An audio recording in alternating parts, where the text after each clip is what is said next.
So if you have a carry-on piece of luggage, which generally is the shape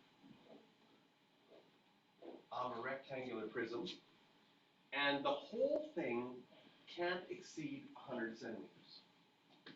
Now, depending on what you do, you would get different sizes or different volumes if you change things around. Several models have a length 10 centimeters greater than their depth. And so what we want to do here is figure out the volume. So if we call the length, so we've got, several models have a carry-on length, have a length 10 centimeters greater than their depth. So I'm going to use x as my depth. Then the length here is 10 centimeters greater. That will be x plus 10. In order to get a volume, we need length times width times height. So right now, what we're going to try to do is we're going to try to get an equation for our volume that only involves x. Now, if we take an actual example and say this is 20, does it make sense that this would be 30? And if you wanted it to be the maximum, I'm going to say that with real numbers, you could tell me what number would have to go there. If the length plus the width plus the depth can't be more than 100, can you see that this could be 50 in this case? If we use regular numbers, we can do it. And if we can do it with regular numbers, we just have to use our brains to say, now I just need to think about what I did and apply it to the abstract of x. If this is x, and this is x plus 10, and these have to add up to 100, does it make sense that I could just say, well, I'll take 100 and I'll subtract this part, which I put together would be 2x plus 10. Together, combine my like terms, that means this last side would be 90 minus 2x. I can now set up a volume question that my volume, length times width times height, doesn't matter the order that I write these down.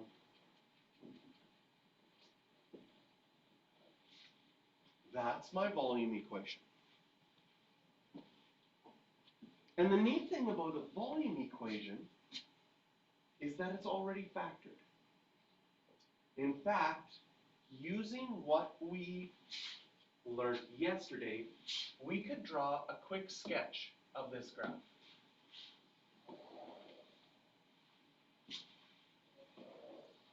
So, a reminder of what we did yesterday for drawing sketches. We looked at end behavior. And for the end behavior, you need to know what kind of graph this volume one is. Can you see that there is an x here, a negative 2x in this one, and an x in this one? And if you multiplied all of those together, you would get a negative 2x cubed, dot, dot, dot. It's an odd function with a negative coefficient. That's what our end behavior would look like. Next, for graphing, we said, can you find the y-intercept? Well, that's plugging in 0 for x, and it's going to be 0 times all of that, which is going to be 0. And can you find your x-intercepts? Yes, because I plug in 0 for y, and the nice thing here is everything is already pre-factored.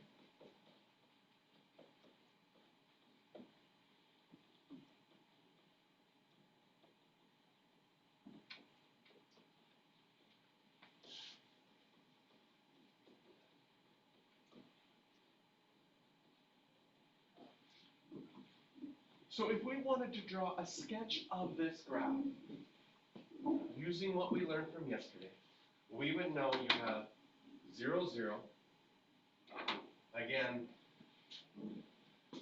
10, 20, 30, 40, 50. So this is why it's important to label points, because now I'm going by a scale of tens.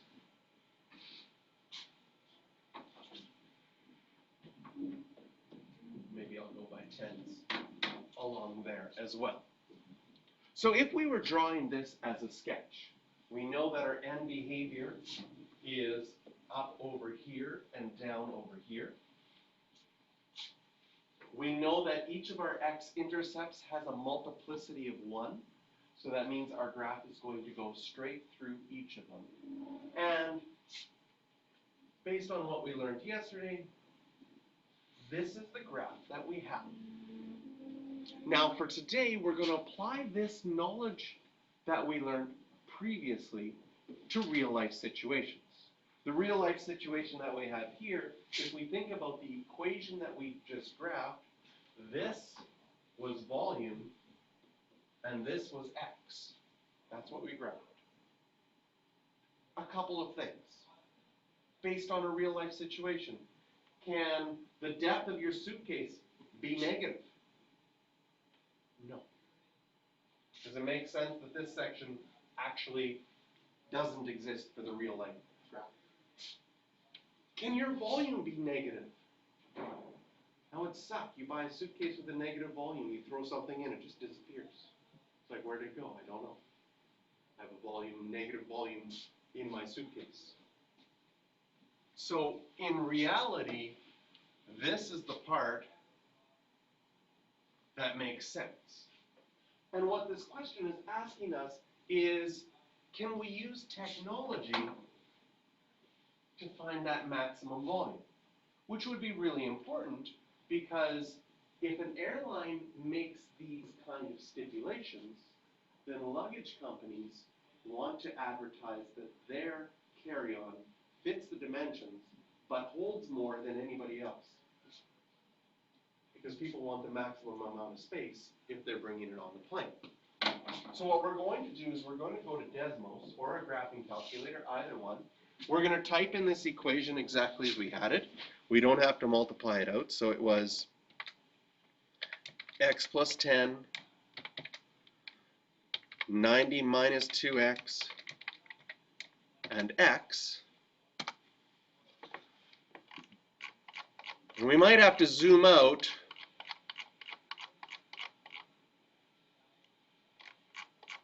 wow.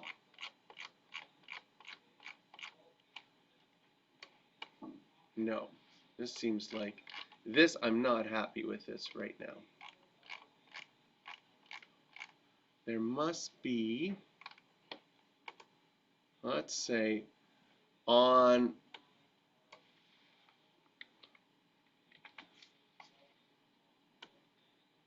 and you can do this with your graphing calculator as well. So just some things that we noticed on our graph, you can change.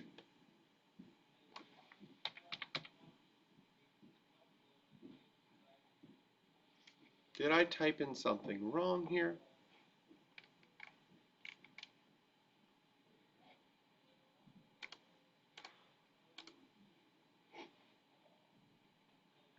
Not, oh, no, it's looking good. It just needs to go up. So hit on the tools button and you can play around with your axes. I need to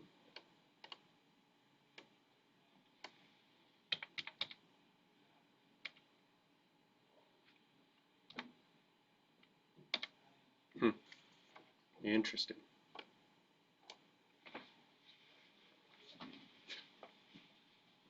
I needed to really zoom out in order to see the graph. How much to scale, how badly to scale was the one that we drew? Well, according to the graph, if I click on it, we've got a maximum right there at 28.6 with a maximum volume of 36,209 centimeters cubed. Let's take a look at my scale that I drew. 28.6.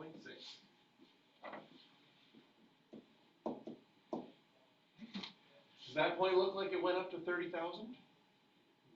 No.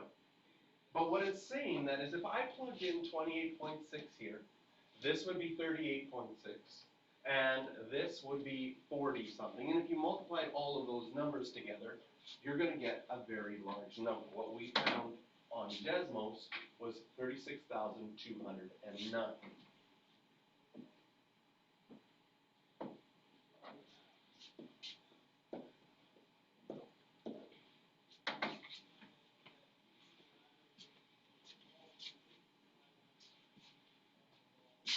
If you used your graphing calculator, you would also, so for those of you that like to use a graphing calculator, I'll show you this on the graphing calculator as well, because you will, on your tests and quizzes, have to use some sort of graphing technology.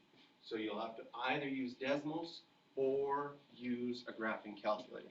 Normally with Desmos, you could just sort of scroll out to see it, but this one got really narrow because the Y values changed a lot, and the X values didn't change very much at all. So on a graphing calculator, it's going to be the same thing. We're going to Y equals and clear out our values here. Bracket 10 plus X, bracket 90 minus 2X, bracket X. And again, when you graph it, you don't see very much at the beginning, which makes it very important that you're able to sketch the graph by hand. Because if you don't have an idea of what it looks like by hand, you're going to have a very hard time when your technology looks like this to know what to do. In fact, most of you, when you get to your technology, would probably be on a standard window. It probably look like this when you graph it. So then, what do I know from the graph that I did by hand? I know that the yellow part that's important is between 0 and 45. And so just like Desmos, you can change the window that you look at by hitting the window button on your graphing calculator. I'm going to change my X max to go up to 50, because then I'm going to see 0 and 50, and hopefully my goal is to see this round curve, the yellow one, that I want. But if I hit graph at this time, I just see a little bit of this line, a little bit of this line. It looks like that curve is way up higher. So the other thing you can do on your window is we can change our Y max. Changing your Y max, one of two ways you can do it. You can just keep guessing and checking until it works. So that's typical of what a student, they would say, oh, I'll go to 100. Then they hit graph, oh, 100 wasn't enough. Then they're like, I'll go to 200. 200 is still not enough. And you guess and check, and eventually they are like, okay, I need a pretty big number. Eventually like, oh, I'll go to 40,000. If you were going up by tens, this could take quite a long time. But going up to 40,000, there's that curve. And you can do the same thing on Desmos. Desmos is really nice because you can just click on the point and it shows up. On the graphing calculator, you have to go second, calculate, number 4, a maximum. It asks you to put your cursor to the left. It is.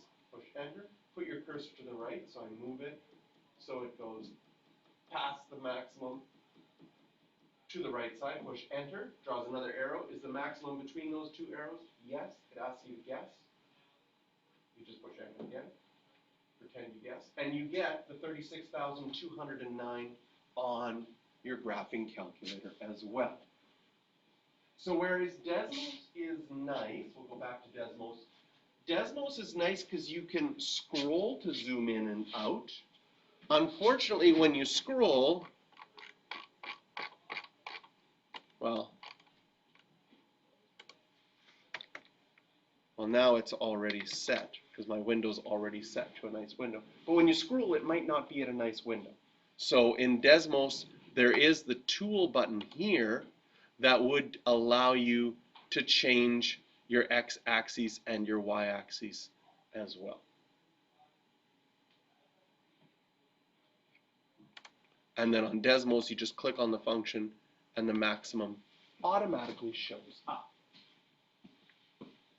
So, some connections to math and real life. Oh, I was going to say, another way, before I get to that, another way that you can get an idea that it's going to be big like this is, check out the one that we did.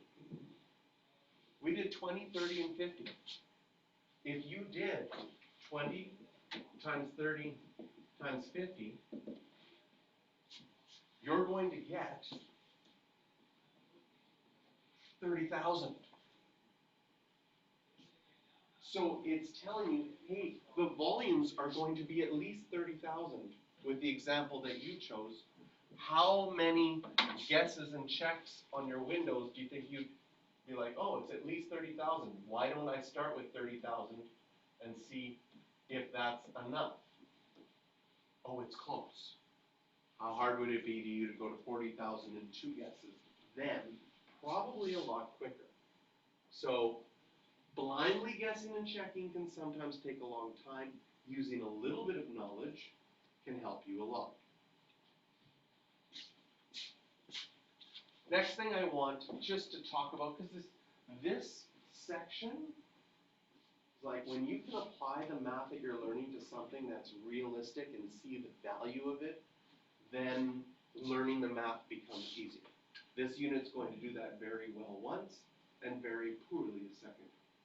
So this is an example of doing it very well, okay? Obviously you can see a luggage company wanting to make the biggest one possible. We've now discovered that the biggest one possible is 36,209. That would be in centimeters cubed. I think I mentioned it in a previous class. Did you know that 1 centimeter cubed is 1 milliliter?